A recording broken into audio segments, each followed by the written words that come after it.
السلام علیکم دوستوں، میں بنگالیہ میں آج آپ کو ایک بہت ہی خاص عمل دے رہی ہے، ایک موکل کی عمل جو کہ شعر کا شکل میں حاضر ہوتی ہے، اور یہ جو موکل ہے یہ مولا علی سرکار حضرت علی رضی اللہ تعالی عنہ ابن ابو طالب کے آپ کا خادم خاص ہے۔ خادم خاص سمجھتی ہے؟ خاص خادم جیسے ایک پیر ہوتی ہے، یا چلو پیر کو ہٹا دو، کوئی بھی شخص جس کا ایک قریبی آدمی جو کہ اس کا بہت خدمت گزار ہوتی ہے، ہر وقت اس کے ساتھ رہتی ہے، اس کا کام کرتی ہے، وہ خادم خاص کہلاتی ہے۔ ٹھیک ہے، اسی طریقے سے یہ موکل مولا علی سرکار کا خادم خاص ہے۔ ٹھیک ہے، اور یہ شعر کی شکل میں ہی حاضر ہوتی ہے، کیونکہ مولا علی سرکار شیر خدا ہیں۔ اب آپ یہ بول رہی ہو کہ جو ہے نا میں مولا علی سرکار بول رہی ہے، یہ تو اہل تشیع بولتی ہے، بھائی میں ایسا کیوں بول رہی ہے؟ او بھائی تھوڑا سا اپنے دماغ کو صاف کرو، یہ حدیث ہے من کنت مولا فہذا علی مولا۔ ٹھیک ہے، سرکار علیہ السلام نے فرمایا ہے کہ میں جس کا مولا ہوں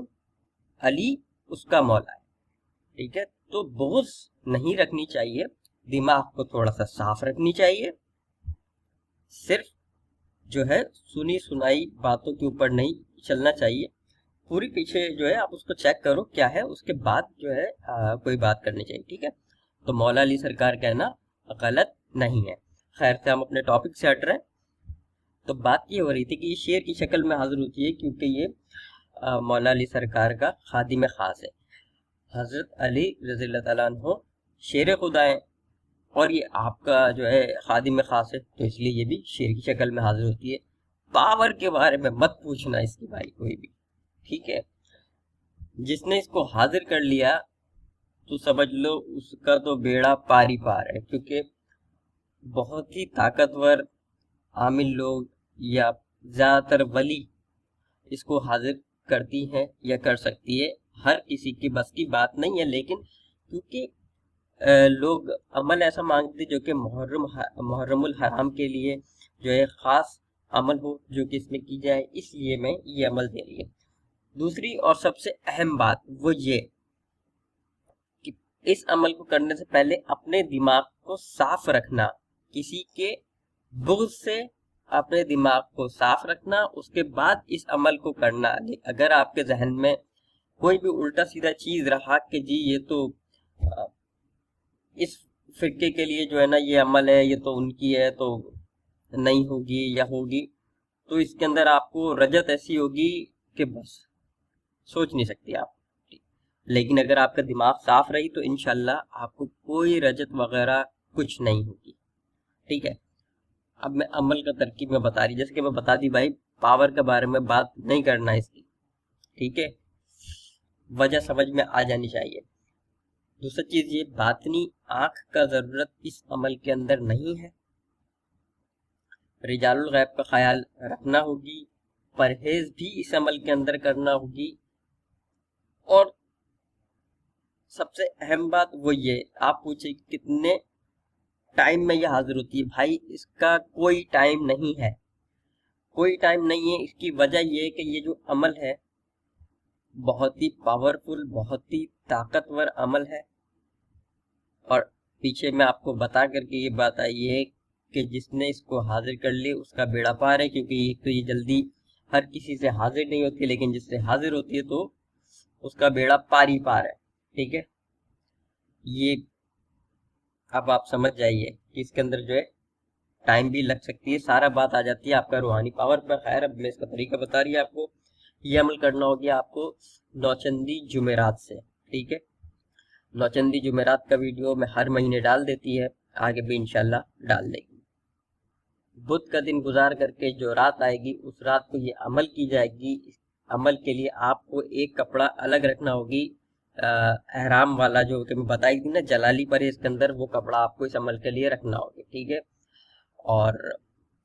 ویسے دوسرا کپڑا بھی آپ پہن سکتی ہے، کوئی ٹینشن نہیں ہے،